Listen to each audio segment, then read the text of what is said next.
baby, got Easy Concepts. What can't you do? What won't you do? Nothing Mes impossible. salutations à vous, je suis la servante de Dieu Bertine, je suis secrétaire à Keruxnaba School. Alors nous avons commencé à exploiter un thème qui est afin que Simon devienne Pierre, et aujourd'hui je viens simplement apporter ma petite contribution par rapport à ce thème. Alors pourquoi afin que Simon devienne Pierre? Parce que premièrement, lorsque nous venons à Christ, il nous accepte tels que nous sommes, il ne nous juge pas. Christ ne nous pointe pas du doigt en nous rappelant nos péchés ou en nous rappelant nos défauts, mais il nous reçoit bras ouverts. Et on peut prendre même l'exemple de l'enfant prodigue qui, lorsqu'il est venu à son père, il avait peur, il se disait qu'est-ce que mon père pourrait dire de moi? Mais lorsqu'il arrive et le père le reçoit avec tout son amour, et c'est pareil avec Christ. Deuxièmement, parce que lorsque nous lisons la Bible dans Jean 1, le verset 41 à 42, on peut se rendre compte que la première des choses que Christ fait lorsqu'il rencontre Simon, c'est qu'il change son nom en Pierre. Et c'est la même chose qu'il fait avec nous. Lorsque nous venons à lui, peut-être nous étions athées, peut-être que nous étions païens et nous devenons chrétiens.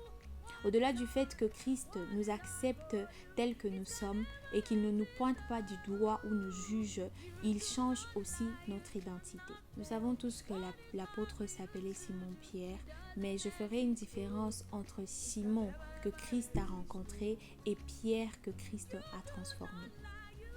Alors, qui est Simon ? Lorsque nous lisons la Bible dans Matthieu, le chapitre 14, à partir du verset 32, on se rend compte que Simon est un homme peureux. Simon est un homme qui non seulement n'a pas confiance en lui, mais n'a pas aussi confiance en Dieu. Et c'est ce Simon-là que Christ a rencontré. Alors, qui est Pierre ? Pierre, c'est un homme confiant.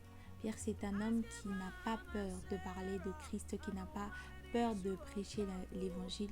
Et nous pouvons nous rendre compte de cela dans Acte 2 et dans Acte 4. C'est un homme qui est fier d'être disciple de Christ. Et c'est cet homme-là que Jésus a transformé.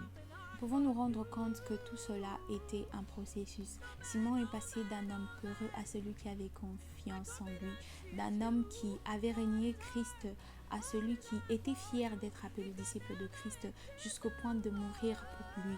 Et nous sommes tous appelés à passer par ce processus de transformation. Et il n'est pas trop tard pour nous de dire oui à Christ, d'accepter de passer par ce processus de transformation. Or, il n'est pas trop tard pour toi, mon frère, ma soeur, d'accepter de passer par ce processus de changement d'identité et de transformation en acceptant Jésus comme Seigneur et Sauveur et de devenir son disciple. C'était la servante de Dieu Bertine de Keruxnaba School.